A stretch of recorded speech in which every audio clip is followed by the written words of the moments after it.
Hey guys, welcome back to a brand new episode of Talkoffame podcast. I'm so glad you're here and listening. And today's guest joining us is Danielle Farage. Danielle is a Gen Z top voice and digital nomad who has firsthand experience in living the future work. For the past 3 years, Danielle has worked in the HR technology industry, helping organizations navigate challenges posed by the pandemic, widening skills gap in mental health and pandemic. She fosters a belief in communicating through Danielleisms and Friendtorships. Friendtorships, all right, to enhance ways of conscious thinking and relationship building. Danielle, I've been honestly so excited to chat with you on the podcast. I really appreciate you taking the time to come on today, and tell us more about your work. Yeah, thank you for having me. So my work is really at like the intersection of work, life, and I guess happiness. So basically what I do is it's kind of twofold. So I help organizations better understand Gen Z and the generation that is coming into the workforce and is already kind of in the workforce, and help them better engage us, better attract us, better retain us. And I also help young professionals with their own careers and finding more fulfilling and meaningful, uh, I guess, companies to work at, but also companies of their own to found and build alongside of work. And so a lot of what I do is public speaking. A lot of what I do is consulting, and I'm also a content creator. So I make content about workplace and great questions to ask in interviews and jobs and companies that I really admire and what great leadership looks like. So, kind of everything workplace and future of work. Ooh, like that's awesome you're doing all this work because it's something I don't see personally that often that a lot of people are doing, which is amazing because I need in like to do all this work. It's great to have a lot of people to advocate for this topic because there's not a lot of people advocating for this. But like how do you kind of help young professionals or young people kind of get into like a career field or professional field? Yeah.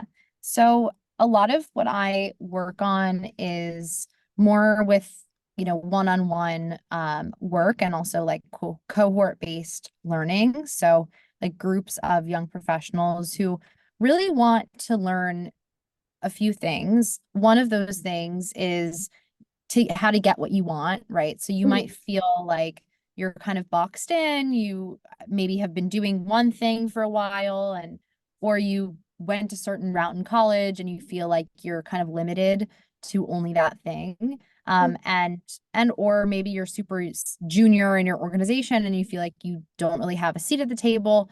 So I Mhm. really help people work on their confidence, their self-leadership, finding mentors, kind of generating this sense of authenticity and creating their own audiences to help them get a seat at the table and rise as a leader. Another thing that I work on with people is developing a safety net. I like to call this your career insurance policy. So essentially, what are the skills that you know? What are the relationships that you have? What are your strengths as an individual and as a professional that can really enhance your ability to either find a job and or keep a job or land a better job. And then third and finally, it is really helping people who feel a little bit lost in their careers to find more meaning, to find more Mhm. fulfilling environments there where they are learning, they're, growing, they have mentorship and friendship. Um, and they're able to really get the most out of their experiences through this thing called values-based job seeking, which is something that I created. And yeah, it's a whole kind of process that we don't necessarily think that we're doing, or maybe we think we're doing parts of it, but it's actually like a whole thing that I teach people how to do. So yeah. That's really awesome. Like there's, of course, with being in a workspace, there's always a process of getting a job. And there's always, I know with most jobs, they rely on, okay, what's your experience? Like, what skills did you lead to? What is your college degree or what's your GPA? Like, a lot of people like rely on those things, especially like organizations, nonprofits, or even big companies. But it was the same, New York Times or something. Like, I don't know. It's an example. It's coming out of the top of my head. But like with working with all these organizations and people, like how do kind of they approach you all these things? Like saying like, okay, I want to get this job. How can I work to kind of build that? Because I know it's like everyone comes with a different approach in coming with a job or a workspace because every workspace is different, toxic, non-toxic. But how did it kind of approach you to kind of get into that workspace? Yeah, so I personally have been through a lot in such a short amount of time in my career. Hmm. I started working when I was 12 years old for my parents' business. And when I graduated from college, I went right into the pandemic, and it was really a time where I felt super lost. I was working at a startup that was very toxic, and my boss was formerly my mentor, but then became someone who made me feel really bad about myself. And I lost a lot of myself in that job. Hmm. And when I decided finally to quit that job, I found a job 3 weeks later at a startup where I was really, really happy for Hmm. almost a year. And what I learned from that experience, and sort of that was like the entryway into my understanding, which was culture is so important. And if we don't know what we're worth, we don't know the experiences we we have that we can bring to the table, then people are going to take advantage of us, right? So if you don't clearly communicate your boundaries, or you don't clearly communicate your salary expectation, or you don't clearly communicate your value to someone, they're going to treat you in accordance with how they think you should be treated. Yeah. And so that was essentially, and I was experiencing that in real time at this toxic job, which then I chose to leave. And when I left, I saw that there was a really, really huge need for people my age, but really of any age, to understand the importance of culture and to grow in their own ability to communicate their needs. And I saw a need for organizations to change the way that they were really treating people, Yeah. more less like cogs in a wheel and more like human beings. And so I think we've gotten to a place where that's more commonplace, to really take into consideration like who someone is, what their family life looks like, Hmm. and sort of give them the flexibility. But I think it goes beyond that. And I've worked also in like HR technology for the past 3 years. Or 4 years, I guess. So I really have a better understanding of the types of, I guess, spaces and the types of opportunities that internally a company can invest in order to make the experience better for everyone. Like, I did not know that. That's crazy. Of course, we're working in variety of organizations, mentors, and everything. Like, of course, when you get a new job, like you do not know exactly what to expect in a job, whether it's working for a nonprofit, a big news outlet, or whatever the job may be. You often think that they are a good place, everything's positive, like everything's, toxic free. Let's just put it. And then, like, once you work there, it does become a toxic environment, and people are just kind of now who they say they are, even if it's like their mentor, you know what I mean? Whether it's their mentor in the field and their boss. And they're just different from what they really expect. And that's something that I know a lot of people see often when they get a new job. And I know oftentimes since the pandemic, jobs can sometimes hard to find a job in terms of where you want to go to, especially for Gen Z. Like I know a lot of Gen Z people are sometimes trying to figure out, okay, what do I want to do? Like, is this workplace toxic? And sometimes you don't know what to do in that workplace. toxic place. Like you don't know what to do, but of course, like you want to say something, but you're afraid of, maybe it'll come out the wrong way, or like you're afraid that you'll get fired or be kind of a bad person by saying something about how you feel, which is a big case for a lot of people. Or like in my case, it was, my first job out of college. And I was like, well, this woman could make or break my career. Because Hmm. at this point, I didn't really have much of a network. And I thought that like my entire future was dependent upon this one person who could badmouth me all over town. And because she was a former recruiter, like I thought she had a lot more power than she did. Hmm. And I also realized that that's not true. And besides that, I realized that I she needed me more than I needed her. Hmm. And that was really the thought that empowered me to leave, because I knew also that if I stayed, my mental health would continue to diminish, and that just was not acceptable for me. Mhm. Like I'm so glad like you kind of realize that making because of course like not a lot of people think like oh like is it damaging my mental health? Is it damaging like do I need this job or do I need this person to control my life in this environment? Because of course it can be a very toxic place. Like I of course we're working multiple jobs the last like 2 years. Like I have experienced a lot of people being treated not the best. Like I've seen firsthand how many things work out in the workplace and work multiple jobs. But it really, like, not a lot of people realize how much you need this job and how much you need this person. Because, of course, when working at a job, you realize firsthand, like, okay, do I need this person more than they need me? Like, how can I firsthand take away from this job because of course people oftentimes think they have so much power in other people at their job but then like because maybe they're head of recruiting or their CEO or whatever ranking your job might be because I know with different companies everything's different. I really don't know how that process works. I'm sure you know more than I do, but like it really is a whole different process of okay, is this person better than me since they have a high role, you know what I mean?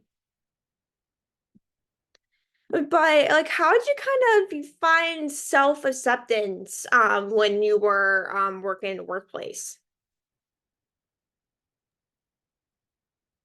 So I am of the belief that, you know, I guess let me backtrack. So what I was doing at this job that was a very positive experience, was I was helping to lead a community of like thousands of HR and DEI and talent acquisition people, leaders who were at these huge companies. So here I am, I'm like a 22-year-old on calls with like the head of recruiting for PepsiCo. And I was at this level of interaction with them where I kind of was in disbelief the whole time. And so then I started to join like other spaces, and I started to like, because I was curating these conferences and producing a podcast and hosting a community, like I really could start to develop my own opinions about the future of work and Mhm. about the workplace and leadership and all of that. And so because I had these opinions, I wasn't just going to keep them to myself. I started to go on Clubhouse, and I started to go, share my opinions on LinkedIn, and I started to show up in these like community spaces for people ops people and share my opinion as like the youngest one in the room. Mhm. And when I did that and I pushed myself out of my comfort zone in that way, I realized and began to realize that my opinion was actually really needed. Mhm. Just because, right, we're sold this narrative that just because we have less experience or less years of experience in a field, that our opinion is worth less or that we are worth less.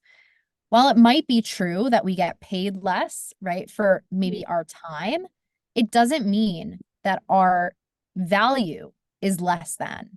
And I would even argue that it's equally as valuable to have someone, maybe even more valuable, to have someone in the room that's of 1 to 2 years of experience outside of their college experience like 1 to 2 years into working, to have them in the room to give their opinion on the future of work and like how hiring should happen than it is to have someone who's been doing it for 30 years, who's stuck in their old ways, because that's the way that we do things, Yeah. right? And so I think that I realized that my opinion was equally as valuable, maybe even more valuable at times, because it was a new perspective. It was me coming in and breaking things and saying unconventional things that people might not have heard before. Hmm. And that is the definition of innovation, right? Challenging people to challenge their own beliefs and to think that maybe what we maybe thought of as impossible is actually possible.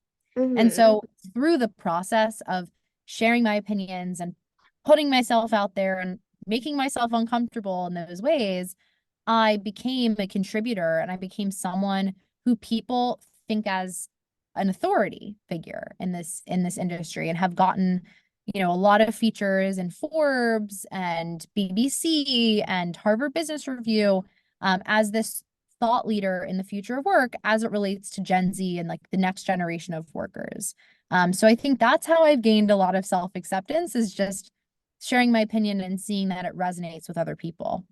Like, I love that you are like sharing your opinions on different things because I could never have the courage to post all these things. And I'm just like, I'd rather not be posting all these things I believe in and then get hated on it for the rest of my life. So I really applaud you for doing that. Like, because I know a lot of people don't have the courage to do that. But I'm kind of curious, how did people react when you like share those opinions from your workplace and everything? Yeah, so when I was at that company where all this started, it was actually an 18-person company. So Mm, it was like a Series A startup. And because it was this environment where hierarchy didn't really exist, I felt like a part of the team. I felt like I was really taken seriously, where that's not always the case. This is kind of rarely the case if yeah. you're maybe junior and earlier in your career. But that was, that experience of like feeling like I was a true member of the team really allowed me to share my opinions. And then I began to practice that outside of work Hmm. and sort of practice it in my personal brand and on Clubhouse, like literally when Clubhouse was like a thing. I don't Hmm. know if you were on it, but it was like all the rage and like everyone was just going up on stage and like sharing their opinions, and other people could react to what you were saying in real time. And we were having these really deep conversations, and I just realized that like other people felt the same, um or had similar stories, or learned from my own stories that I was sharing, like about leaving a toxic workplace, for example. Ooh, like I have to check that app out now. I'm so curious to like check that Oh, out. I would say it used to be a lot more popular than it is now, Um, because people just like didn't have a lot to do. Like they had a lot of free time on their hands. And mhm. so they it was just like this social audio app, like where people were just having a lot of conversations. Oh, really? Like I'm like when was it popular? Like during the pandemic or was that kind of before or It mid? was, yeah, it was during the pandemic, like the height of.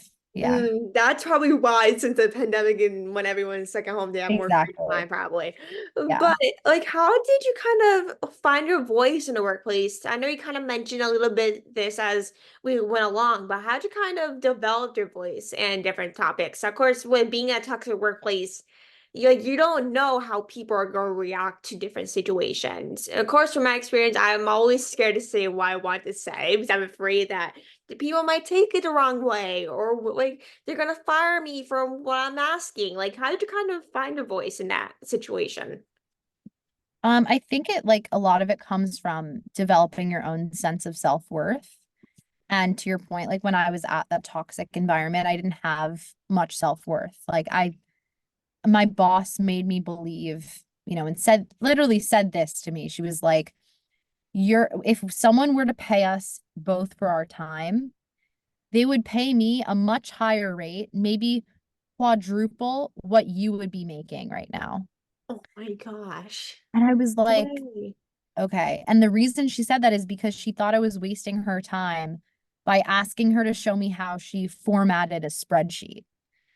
And like, I don't think that that's really a fair thing to say, Yeah. first of all, but it also really, all those, like, let's say someone was saying stuff like that to you every single day, that was breaking my self-confidence.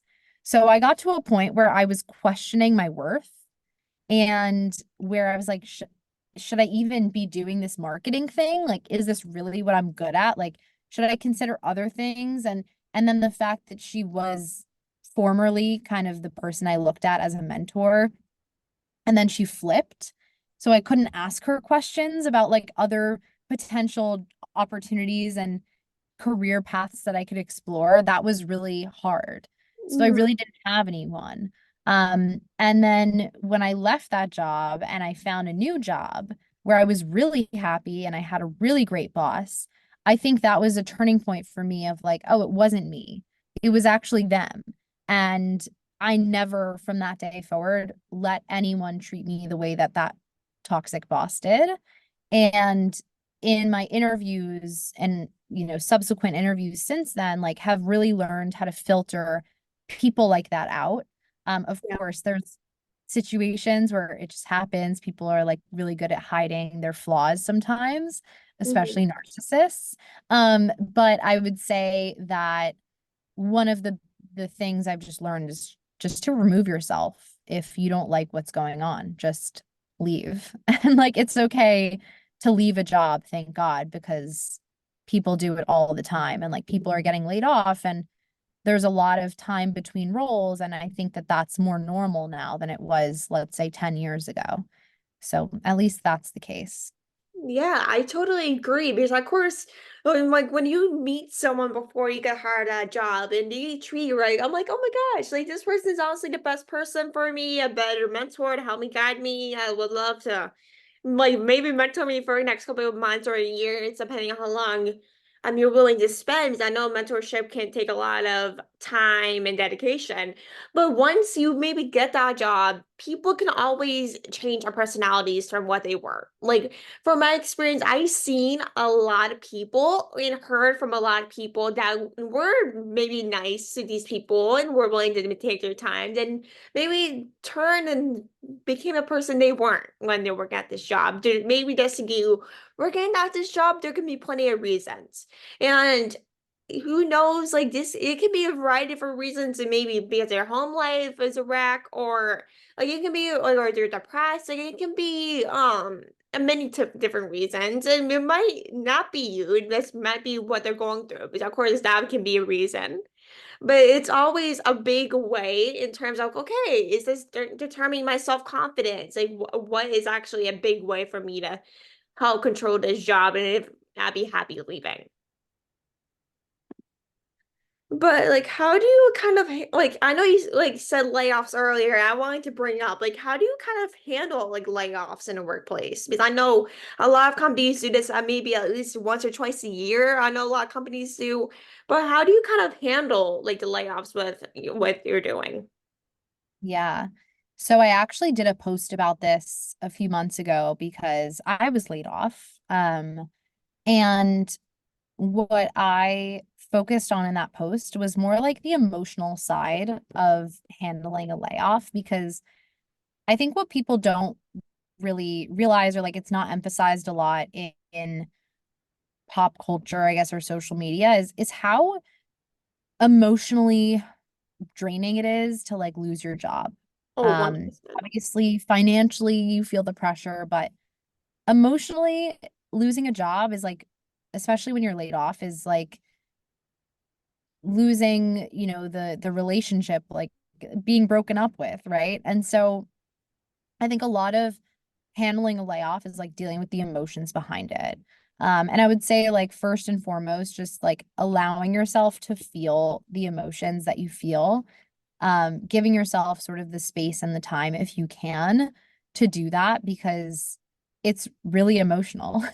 Yeah. Again, and it's like a breakup. So that's like the first thing is really taking the time for you. And then the second thing I would say is like, don't take it personally. Like it's not it's not necessarily about you. It's usually not about you. It's usually about cutting costs and, focusing on the fact that you were broken up with, let's say, is not going to help you to find the right relationship, right?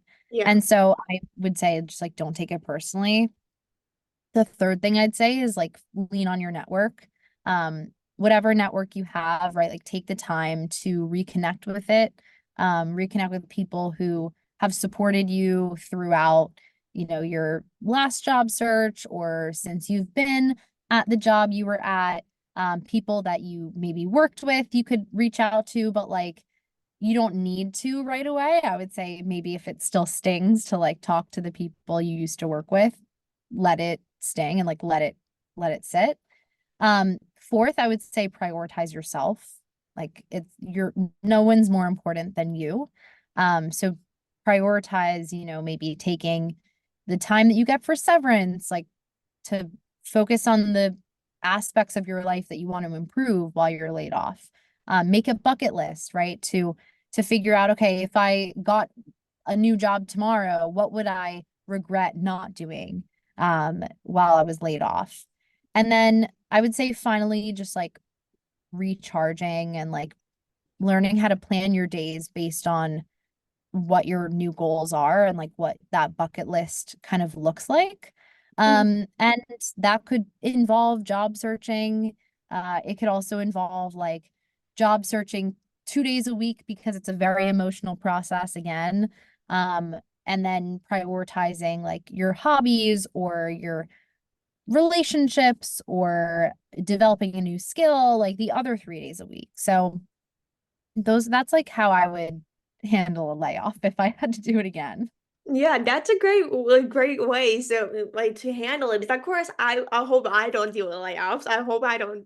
I'm just saying it now. I can't imagine people that are laid off. Because of course, they're losing their job, but of course, not getting paid do work mostly 5 days a week is something that I personally know I would not handle very good. I'll probably handle it like a breakup. Like it'll probably be a very damage in my life. But how did you kind of find a new job after that? So since I left or I guess got laid off that job, I have not gotten a new job. I'm working for myself.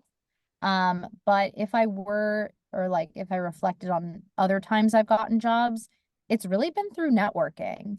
I would say like I think it's like 85% of jobs get filled through networks, whether Mm-hmm. it be like internal networks of a company, like if you're an existing employee and you want to apply to a new job at the company, then like that's a great way to get a job.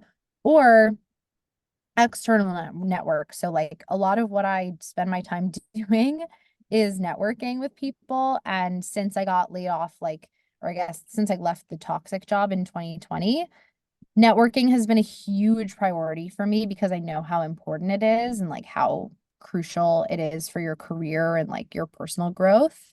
So I have developed a lot of what I like to call friend tours. They're a cross between your traditional mentor, someone you're learning from, someone who is maybe more senior in the industry that you're interested in or might know a lot more about, the industry. And it's also a cross between like that and a friend. So a friend is someone who you're there for, who both of you hopefully are learning from each other and growing together. And so friendship is really this mutually authentic, vulnerable, and helpful relationship for two people between two people of really any age, where there's a focus on learning together and what Mm-hmm. can I give, what can I receive, and how can we like leverage what we're learning to move us forward.